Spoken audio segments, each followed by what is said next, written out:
Alors, comme vous le savez peut-être, les cahiers de doléances des Gilets jaunes ont été rendus publics. Il y a une loi là qui est passée il n'y a pas longtemps pour rendre publics les cahiers de doléances des Gilets jaunes. Il y a des travaux existants sur ces cahiers qui révèlent que seulement 5% des revendications et des propos sont racistes ou haineux, alors que les médias ont essayé de faire passer ce mouvement pour un truc facho. Les travaux existants relèvent plutôt que les revendications relèvent de préoccupations d'économie politique. Et donc je vous fais une petite vidéo à ce sujet. Moi actuellement je cherche un logement à Toulouse. J'ai des revenus de 1400 euros par mois, donc voilà, le SMIC. Le logement, c'est un domaine complexe avec beaucoup d'acteurs. Moi je pense qu'il y a un besoin dans nos cercles militants à monter en compétences et connaître les politiques publiques. Donc les politiques publiques, c'est quoi? C'est pas que les articles de loi, ça veut dire qui s'occupe de quoi, quels organismes gèrent quoi, quelles sont les compétences des collectivités ou des organismes sur les sujets auxquels on s'intéresse, quelles sont les procédures, les modalités d'arbitrage prévues pour s'occuper des enjeux auxquels on s'intéresse, tout ça. Bon, mais ici, je vais pas faire ça. Je vais pas faire la liste des acronymes type PLH, PLU, PDL, PD ou autre. Je vais essayer de parler d'une forme d'expertise d'usage. Euh, voilà, de ce à quoi je suis confronté moi-même et en discutant avec les gens. Et le relier à de l'économie politique et aussi essayer de rassurer les bourgeois sur des mesures dans le domaine du logement, alors que certains pourraient me qualifier ou nous qualifier un peu d'extrême gauche, même si on n'a jamais parlé de nationalisation. Alors, le premier fil pour l'accès au logement, c'est la recherche, la constitution de dossiers, qui aujourd'hui passe en grande majorité par des dispositifs numériques. Si vous êtes un éco-terroriste, que l'IA vous cible, ou plus prosaïquement, si vous êtes qualifié d'électronique, comme le vocable consacré parle des vieux ou des exclus qui n'ont pas les compétences et les outils qui fonctionnent pour accéder aux services publics en ligne et au web, vous pouvez avoir quelques soucis. Donc, exemple.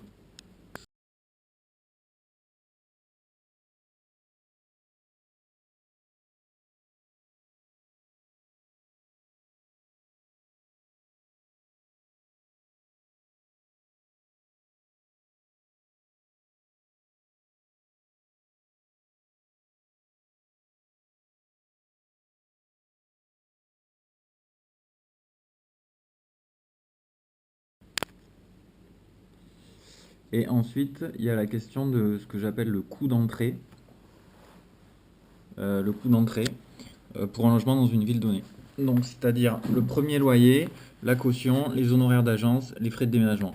Quand on est au SMIC, on peut prétendre à un loyer de 500 euros, donc 30% des revenus, ce qui fait un coût d'entrée entre 1000 euros et 2000 euros. Pour du logement social, il y a des files d'attente beaucoup trop importantes. Moi, j'aurais tendance à d'abord recourir au privé et postuler ensuite à du logement social, enfin, le réflexe que j'ai a priori, quoi, quand je cherche un logement. Les loyers élevés dans les métropoles font qu'au SMIC, on va chercher soit du petit logement de 20 mètres carrés en centre-ville, soit du logement un peu plus grand en périphérie, en bout de ligne de métro ou un peu plus loin. Et avec le développement du Airbnb, qui a fait quand même sacrément augmenter les loyers, aujourd'hui on se retrouve avec des gens qui vont au camping à l'année parce qu'ils n'ont plus les revenus nécessaires pour leur logement. Le problème il peut aussi se poser quand on a des ressources, quand on n'a pas les ressources avec un coût d'entrée trop élevé. Donc exemple de loyer actuellement à Toulouse.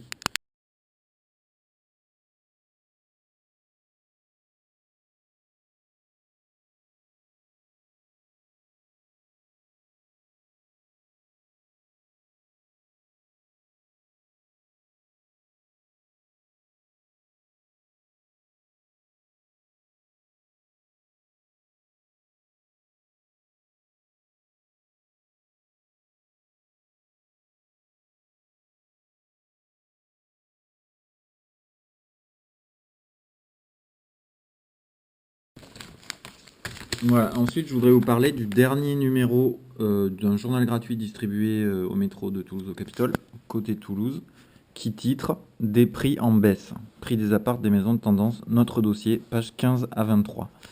Voilà. Euh, donc là, je voudrais rassurer le bourgeois qui est en vous. C'est faux. Le détail de l'article dit en Haute-Garonne, le prix médian donc de 2810 euros par mètre carré en 2024 contre 2930 euros par mètre carré en 2023. Mais il précise que sur Toulouse, les loyers des T1 sont supérieurs de 10 euros par mois en 2024 par rapport à 2023, des T2 plus chers de 18 euros par mois et ceux des T3 plus chers de 35 euros par mois. Et idem pour les T4, c'est-à-dire à peu près une stabilisation pour les T4. Donc à Toulouse, ça ne baisse pas. Et c'est important parce que l'arrivée possible de la LGV du projet GPSO, ça peut faire augmenter les prix. Donc si les gens ont peur que les prix baissent, et notamment les bourgeois, en tout cas les gens qui ont des apparts, ça peut créer un désir de GPSO, de LGV, de grande gare. Donc petit rappel, le GPSO c'est 14 milliards d'euros, financé à 60% par les collectivités. Il y a eu la mise en place d'une taxe locale qui va augmenter dans les années à venir, donc à la charge des habitants, des 2340 communes concernées par la taxe autour de la LGV. 1 km de GPSO, c'est 30 crèches de 50 places ou un lycée de 850 élèves. 2 km de GPSO, c'est 3 maisons de retraite de 85 lits. 20 km de GPSO, c'est un hôpital de 1200 lits avec un plateau ultramoderne. Voilà. Un petit rappel aussi que le gel des loyers, ça ne pénalise pas les prix des logements. C'est-à-dire, en économie, pour calculer le prix des logements, il y a 2 techniques. La première technique, c'est la valeur actualisée. Donc, je vous montre. Formule de la valeur actualisée. Valeur actualisée nette égale RT, flux de trésorerie net sur une période T, sur 1 plus I puissance T.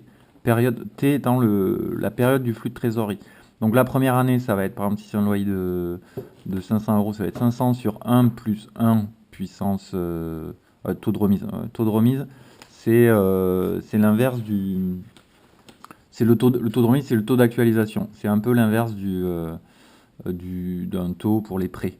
Donc ça va être...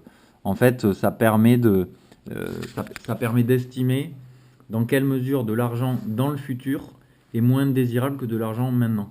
Et donc il y a un taux d'actualisation qu'on utilise qui est entre 0 et 4% en général. Voilà, et donc cette formule, elle montre qu'un loyer de 500 euros aujourd'hui, il va être, avec cette formule d'actualisation, de peut-être 300 euros dans 20 ans. Et donc ensuite, pour calculer le prix, on somme les loyers sur une période de une trentaine d'années. Donc ça, c'est la première méthode. C'est la méthode de la valeur actualisée. Et la deuxième méthode, c'est l'établissement des prix par comparaison, qui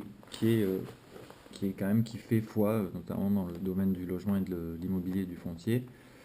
Donc geler les loyers va pas changer à l'établissement du prix par comparaison. Prix par comparaison, ça veut dire s'il y a une maison qui s'est vendue dans tel quartier à tel prix, au mètre carré, les gens qui vont vendre après, ils vont regarder, ils vont comparer et ils vont vendre au même prix ou un peu plus cher. Donc il y a des logiques de ce qu'on a, et en plus il y a des logiques de ce qu'on appelle des effets cliqués. Ça veut dire qu'en économie du logement, si on atteint un certain prix, ça redescend pas en dessous ensuite. Voilà, c'est l'effet cliqué. C'est après, ah oui, les politiques publiques, publiques de type nature en ville, mettre des arbres, des jardins, ça augmente la qualité de vie, le cadre de vie, et ça a plutôt tendance à valoriser les prix des logements.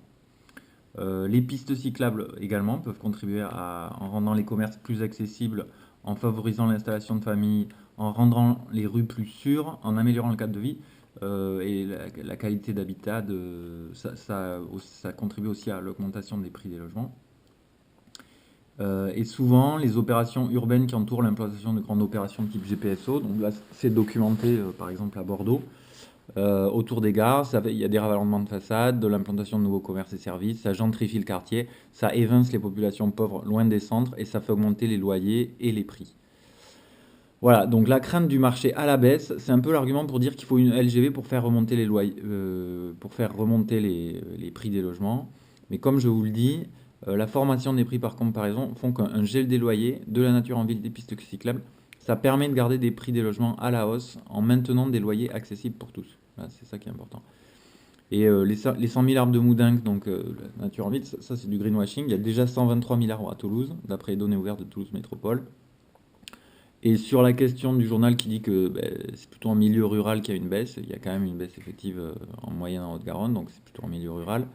Et la raison des prix à la baisse, c'est qu'il n'y a plus assez d'acheteurs. C'est dû au taux directeur de la BCE. qui était remonté jusqu'à 4%. Et taux directeur de la BCE, c'est la Banque Centrale Européenne qui fixe un taux directeur et qui fait que les banques prêtent, s'ajustent sur ce taux directeur et prêtent à des taux un peu plus élevés, pas beaucoup plus élevés, mais elles s'ajustent sur ce taux de référence. Donc c'était monté jusqu'à plus de 4% il n'y a pas très longtemps. Et là, le 6 mars 2025, on est repassé de 2,75% à 2,5%. Et en fait, ils se rendent compte que si le moteur économique de l'immobilier il se grippe, ça va être craignos. Donc voilà, mais en termes de compétences, ce ne sont pas les collectivités qui ont la main là, sur ça, c'est plutôt Christine Lagarde à la BCE. Voilà, et pour se rassurer un peu, on peut regarder les travaux de l'économiste Jacques Frigit, qui est une référence dans le domaine immobilier, foncier, qui a fait des travaux sur des longues périodes et qui montre les prix suivent une courbe affine qui augmente assez linéairement avec le temps. Donc là, je vous mets les liens en bas de la vidéo. Voilà, et un truc en plus, ce que j'estime aujourd'hui être des manques dans les études économiques sur ces questions, c'est plutôt la question de la concentration foncière, par exemple. C'est-à-dire combien de propriétaires détiennent quelle part du foncier de l'immobilier. Et là-dessus, pareil, c'est pas les compétences des collectivités, hein, c'est plutôt au niveau de la recherche, mais il y a peu de travaux, voilà, par exemple, sur ces questions qui peuvent poser des enjeux de concentration de la richesse. Voilà. Voilà, et bien c'est tout pour moi. Je laisse les gens plus compétents que moi parler des problématiques pour les plus précaires, les plus exclus, avec des dispositifs de prise en charge qui sont à renforcer, dont il faut parler. Mais là, c'était plus une vidéo expertise d'usage, donc mon expérience de l'accès au logement, mon expérience de comment les gens qui sont en galère, enfin les gens qui m'ont parlé par exemple de report dans les campings à l'année, ou de gens que je connais qui sont devenus propriétaires, un peu la façon de réfléchir, de voir aussi que le monde de l'immobilier a son poids dans les questions de positionnement politique. Donc c'est un peu un debunk. Les propriétaires représentent 36% de l'électorat à Toulouse, les locataires 60%. Voilà, donc c'était le debunk du journal gratuit de Toulouse. Salut, salut!